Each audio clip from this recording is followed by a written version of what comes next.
good morning. It is my honor to begin this morning and to acknowledge how good and important it is that we are here together this morning, along with all those we know who want to be here and are joining us in their thoughts and their hearts and prayers this morning. It is good to be together to remember and celebrate Rhoda Dorsey, Miss Dorsey, Dean Dorsey, President Dorsey, sister, friend, neighbor, Rhoda. She was a presence, a force, a gift. And so as we begin, let us begin with gratitude. May we remember with gratitude Rhoda's service to so many. Gratitude for all those she taught in and out of the classroom. Gratitude for her willingness to say yes, not just to tasks and projects, but also to the ridiculous on occasion. Gratitude for her impact on individuals, institutions, and communities.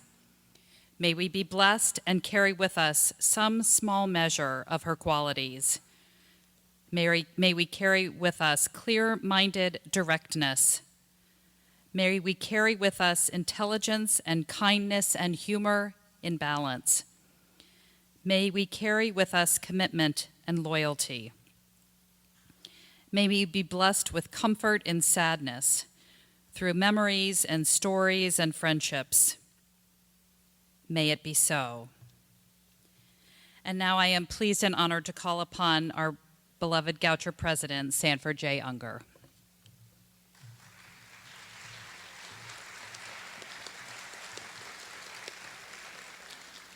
Thank you, Cynthia, and welcome everyone this morning. Let me say right at the outset that we have a commitment not to be somber today, but to celebrate this wonderful person on the front of this program.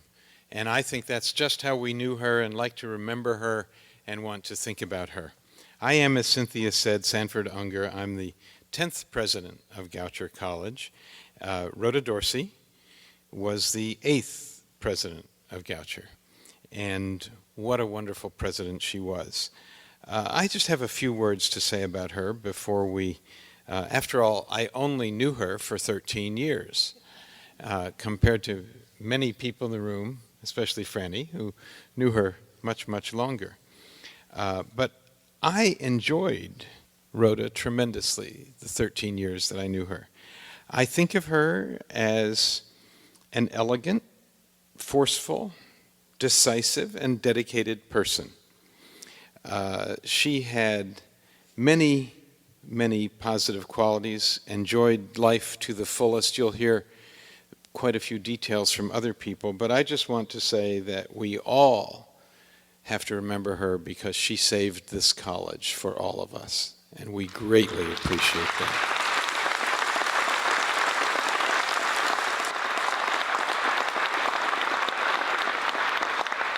Rhoda Dorsey was a force of nature.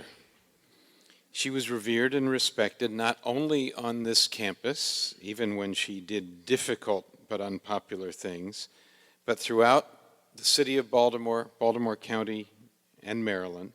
She was a national figure, greatly admired by her peers and all of those whose lives she touched. Messages have poured into this college. You know, in the day of email, it is absolutely remarkable. Practically shut our server down, getting all the messages about Rhoda from around the country and the world. And we will figure out a way before very long to make those messages available so that everybody has a chance to read them. I know I have a particular perspective on Rhoda. I know how helpful she was to those who followed her.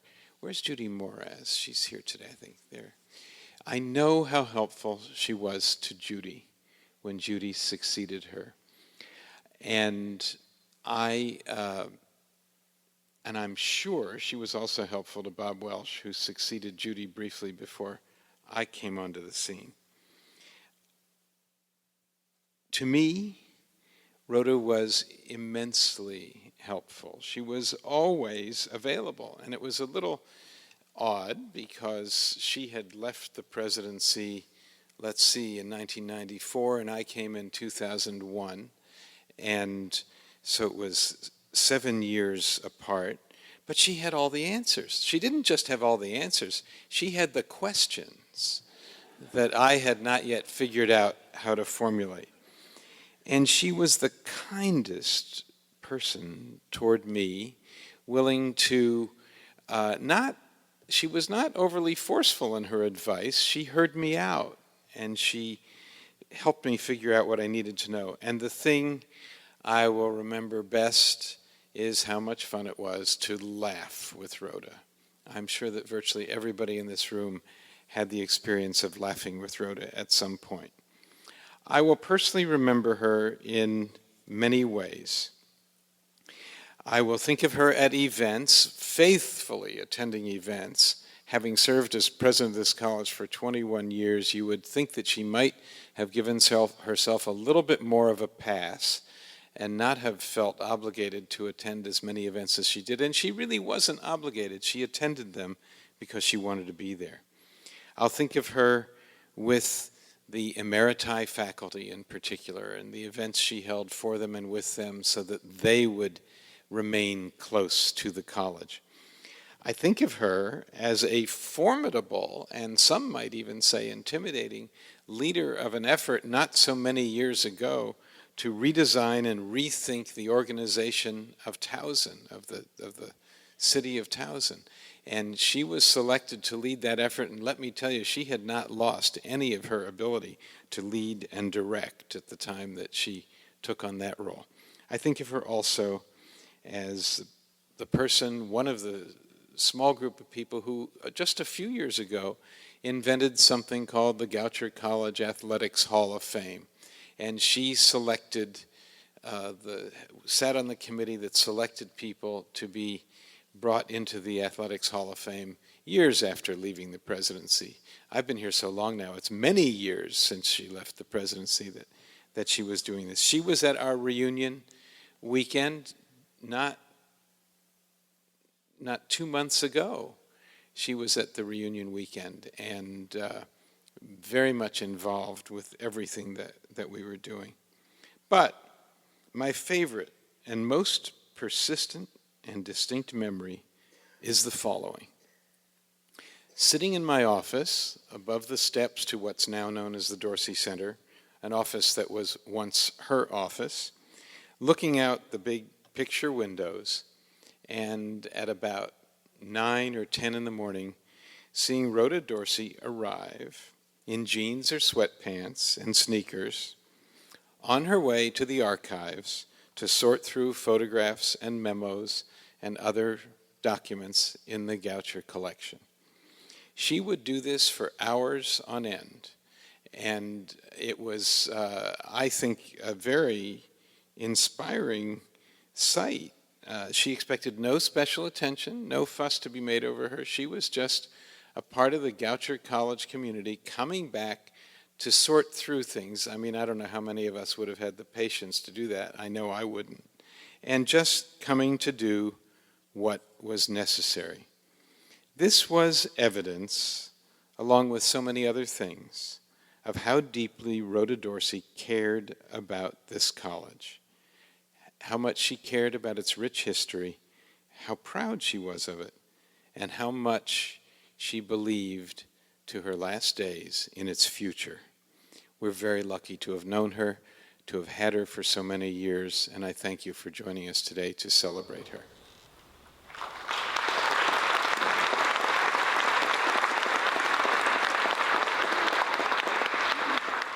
It's my pleasure now to introduce Rhoda's dear sister, Frances Cobb.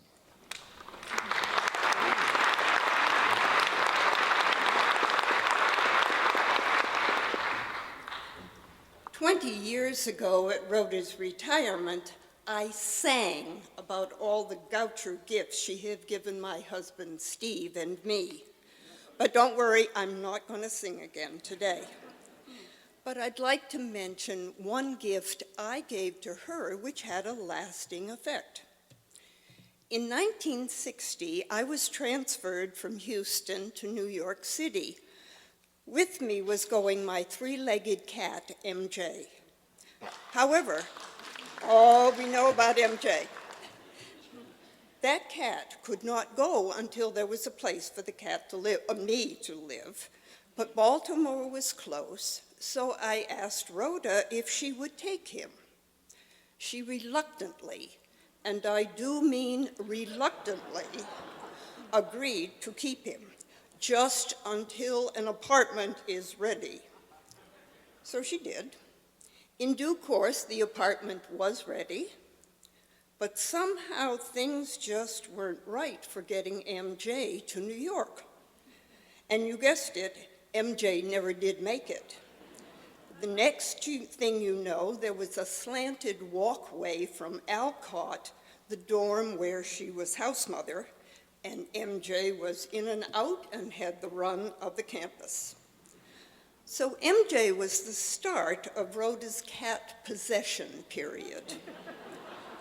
Sophie, her next one, got her name because she got lost at a Smith College book sale sorting day. So she did get lost among all those wonderful books, and she got named Sophie in honor of Sophia Smith of the college. Then Rhoda decided she did not need any more cats, but lasted until she met up with Angel. And Angel stayed. And fortunately, Angel, for your information, it had been promised to someone else if the need arose. The need arose, and Angel is now well taken care of and still fat. Rhoda was, however, definitely a gift giver in so many ways. Many of you have seen her knitting. Her specialty was caps for seafarers, a part of gifts given regularly to crews of merchant ships that come into Port Newark, New Jersey, courtesy of the Seamen's Church Institute. Many mariners have had warm heads and ears because of her knitting. And then the three of us, Rhoda, Steve, and I, had such wonderful trips together for so many years. But one thing that came out when we were on a trip to Cooperstown, New York, was Rhoda's love of carousels. A restored one had just been reopened. Did she have a ball? We could hardly get her off one of the horses. Thus, when she visited us last summer, a friend took all of us to the carousel in Hartford's Bushnell Park, a carousel that is 100 years old this year. Again, she just had fun. Old-time horses, and especially the old-time band music playing. Our friend now takes her grandson there because he has such a wonderful time. Many of us have sampled Rhoda's cooking, especially her cookies and her salted pecans. How she loved to entertain. She also especially liked molded salads, those made out of gelatin and containing fruit, nuts, marshmallows, cottage cheese, vegetables, mayonnaise, you name it. She even thought it would be nice to have them after any kind of service for her. We suggested if she wanted to sample them, she should eat them now. So in point of fact, we did have a favorite of hers when she visited us in March. There will be a reception after this celebration, but it will be finger-type food. And let's face it, molded salads are definitely not finger food. Friendship was probably one of her greatest gifts. You all are friends of hers, and you all have your own story to tell about when you met her and how. There are people here from many long years ago from her past, and I'm sure many who are new friends of hers. But since Rhoda told me at her retirement I should talk no more than 3 minutes, and I think I almost made it, I'll close with my thanks for all that friendship, for you coming here today, for the support you've given Steve and me now.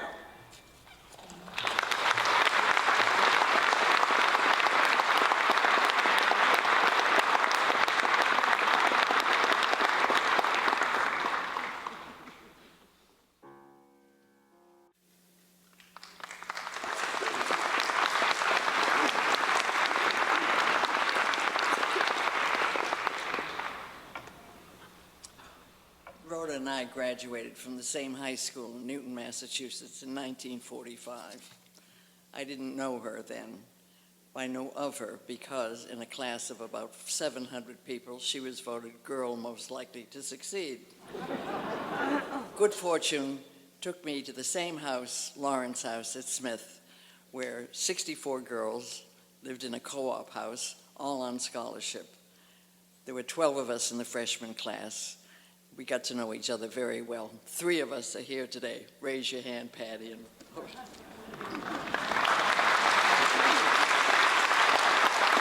we did all the work in the house except the cooking, everything from vegetables, cleaning vegetables to cleaning the bathrooms. But it was well worth it for the room and board we saved. Rhoda's mother died after a long illness when Rhoda was 10. And when she was a freshman in college, her father died of a heart attack. After that, there was NO money. Rhoda did it all.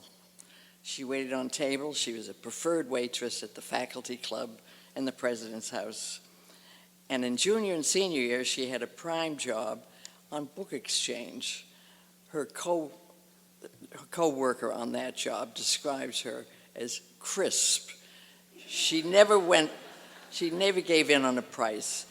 Never buying or selling. She was a sharp business person. In the summers, we were waitresses at the Skipper restaurant in Nantucket, where we shared a rather squalid room above the kitchen, but we made lots of money. But it wasn't all work. You know, she was great fun to be with. In Lawrence House, her first job as president was president of Lawrence House. Everybody loved Rhoda. And then we would get out of town occasionally. We hitchhiked to New York or Boston. No money for, thank God, to New York or Boston. She was a junior Phi Beta, all A's. She had 1 B+. It was an education course. She took that because she figured she'd have to get a job, and to be certified in Massachusetts, you had to have education courses. She was magna cum laude, of course. Then off she was to Cambridge, the happy Anglophile, and then Minnesota. When she started at Goucher, as she occasionally called it, no one, especially Rhoda, could imagine it would be a 40-year run. But those of us who knew and loved her knew that she had found the place just right. A family. It was wonderful to see her so happy. When she retired, it was not a real retirement. It seemed to me she worked full-time, being on the boards or volunteering, but we had wonderful trips. The last one was almost 4 years ago to Cambridge. She had received an honorary degree in 2002 for her work as the American Friends of Cambridge, and there was a benefactors luncheon and lecture, and she and a guest, lucky me, were invited. And it was wonderful to see her there with all those in that community who, we just had a marvelous time. We went to London afterwards and hoped there would be another trip, not to be. Our 65th reunion at Smith was this May. I called her on May 8th and asked how the doctor's appointment had gone the day before. Fine, said she. And I said, see you on the 22nd. I know today is Bloomsday, June 16th. I'm not going to quote James Joyce, but I'm going to paraphrase another Irishman, W.B. Yeats. Think where one's glory most begins and ends. My glory was I had such a friend.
morning. My name is Mary Anderson, and I am the president of the Smith College Club of Baltimore.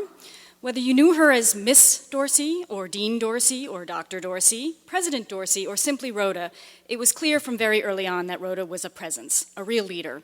In addition to her accomplishments at Smith, she was on the freshman honors list, dean's list, a Nielsen Scholar, a Morrow Scholar. She won or shared the Ellis Ham Prize in her freshman year. She was, as mentioned, House President of Lawrence House, served on the Sophomore Carnival Committee, and was a junior usher.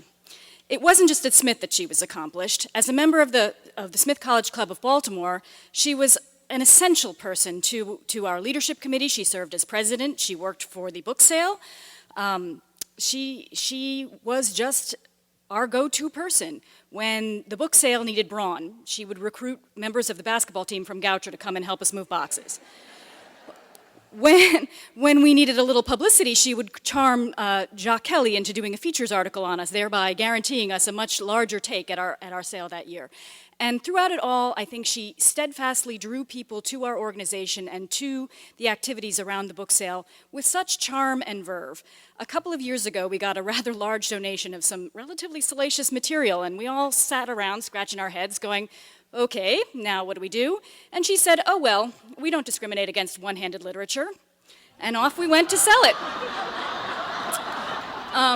A few years ago, we had a celebration for the 50th anniversary of the sale, and she gave a wonderful presentation going back all the way through our history. I think she was one of the last standing of our founding members, and she talked about, the sale at the North Avenue Market, where they rushed off with the cash box, and that's why we have the big cash registers that nobody can steal, and how the initial intent of the sale was to do something a little bit more intellectual than just simply holding fashion shows or selling pecans, as though that weren't a worthy occupation.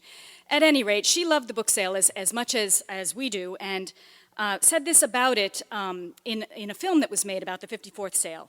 I view my years at Smith as extremely important to my personal and professional development. I was a scholarship student. I feel it is extremely important to pay back what the college has given me and enable other students who might not have the financial means to have the opportunity to attend Smith. It was so important to her to volunteer for Smith and very many other organizations that I'm told that when presented with job candidates who showed no evidence of volunteering, they would be judged and found wanting.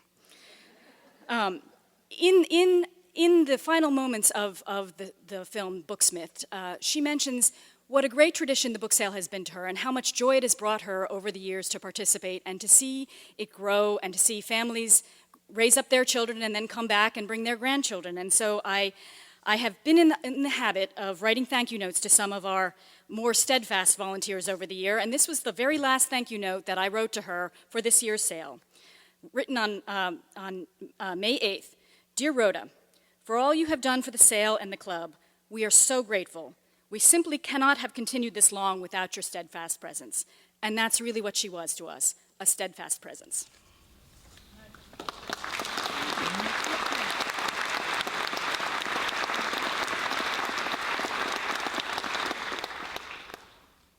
Good morning. I'm Pat Goldman, and a Goucher alum, class of '64.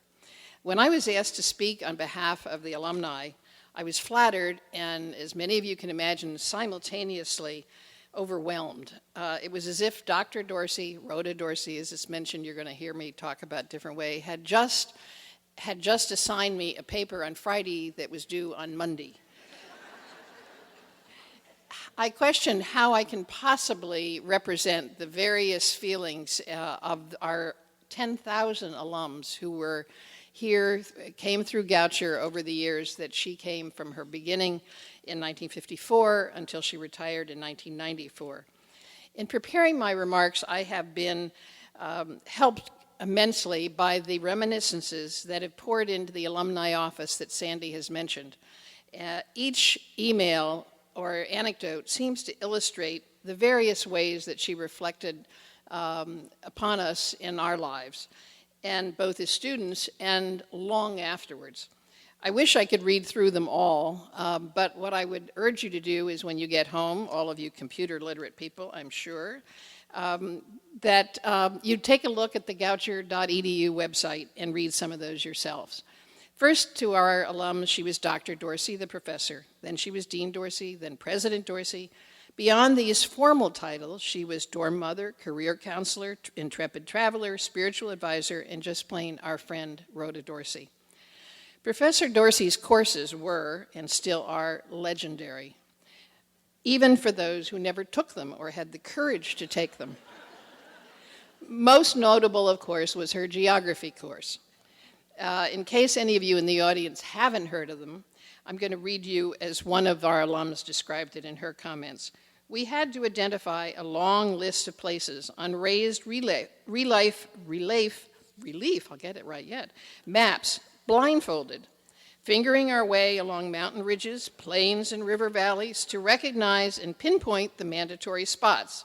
I should add that the students were also standing on ladders, for those of you who took that course. A noted aspect of her role as a professor, of course, was her dedication, nay, I'd say obsession, to teach her students how to express themselves on paper. Reading the alumni reflections, I learned that I wasn't the only freshman who entered here absolutely unprepared. And many of the students profited from the same tutoring that I got. One wrote, I remember like yesterday, a fall afternoon, when we sat on a bench outside the library, and she patiently showed me what I needed to know about academic writing. Even when our efforts faltered, she still found ways to encourage us. As one recently recalled, another incident that I thought I was the only one to share, as my friend said, I cannot remember what freshman course I took with Rhoda, but my grade said it all. On the paper that came back, D. My second paper was marked D+, much improved.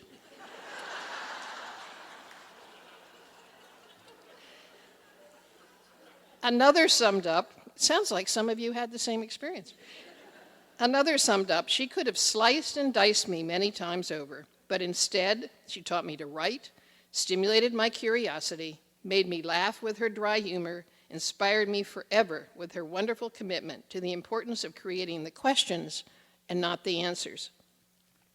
Several comments noted that while she shaped our minds, she also took care of us, providing tea and cookies for students during exam period, accompanied, as I recall, since that cat arrived my freshman year, with a three-legged cat.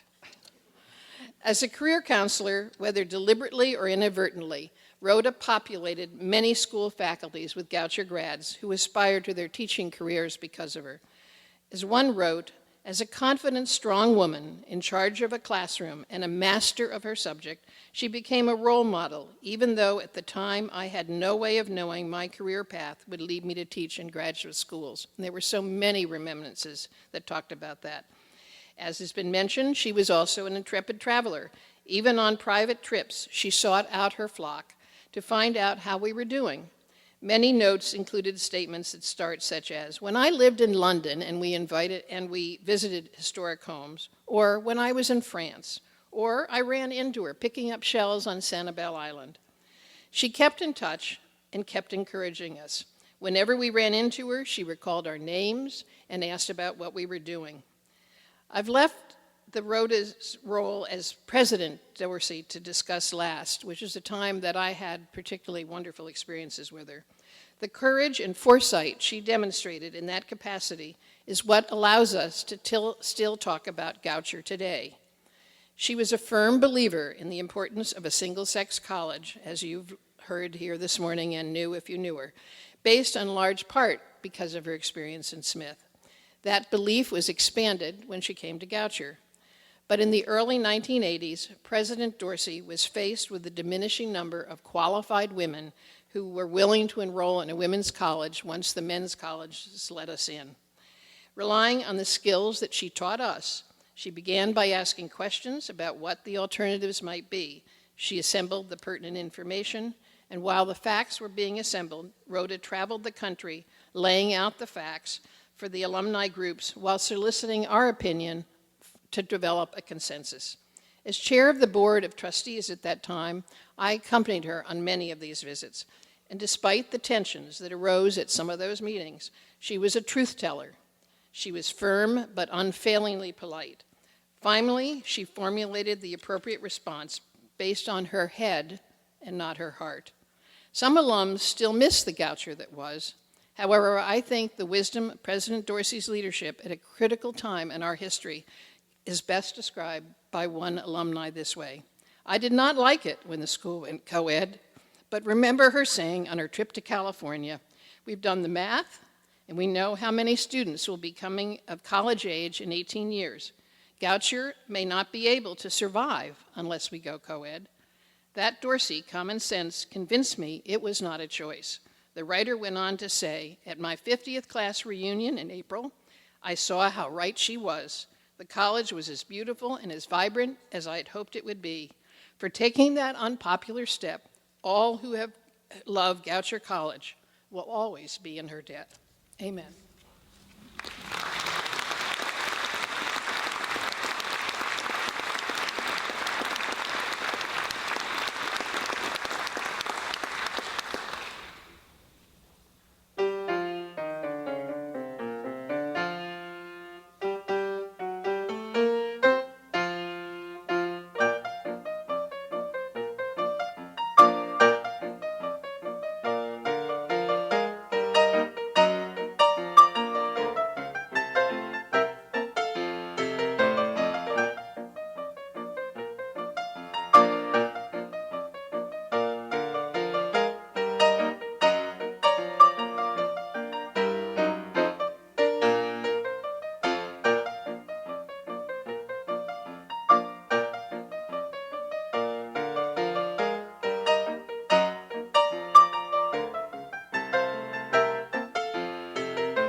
My name is Ruth Mascara, and I'm chairman of the Preservation Alliance of Baltimore County. A mutual friend of ours once told me this story. Rhoda was attending a meeting one day, undoubtedly for history or preservation. She walked into a room full of already seated attendees carrying her precious files stashed in a wicker basket. Just then the talk of the group turned to finding a secretary, and they looked expectantly toward Rhoda as a likely candidate. She stared at them as only Rhoda could do, said quite succinctly, "Not this chick."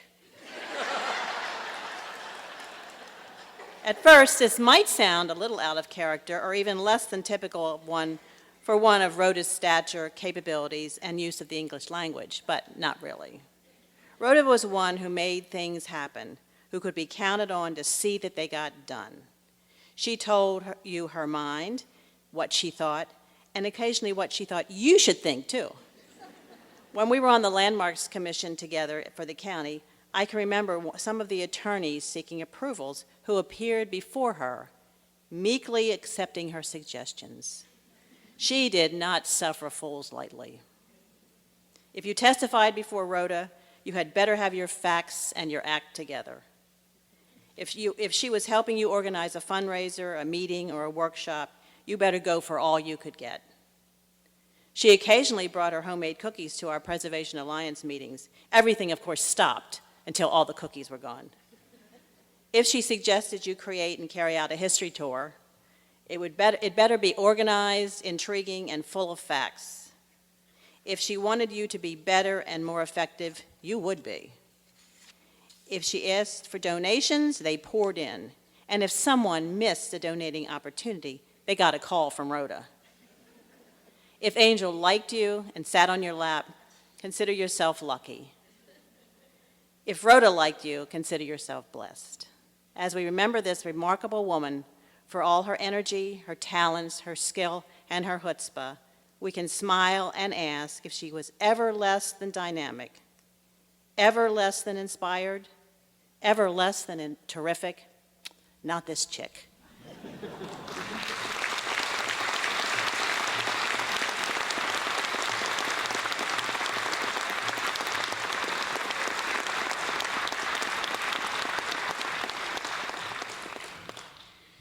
We are, as Rhoda would have us be, right on schedule. We're sad, but we're also very happy to have this opportunity to celebrate our friend Rhoda Dorsey.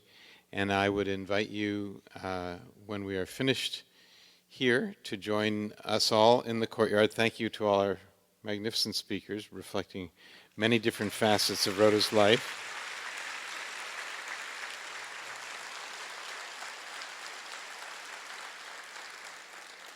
So please join us in the courtyard as our celebration continues. Thank you for coming.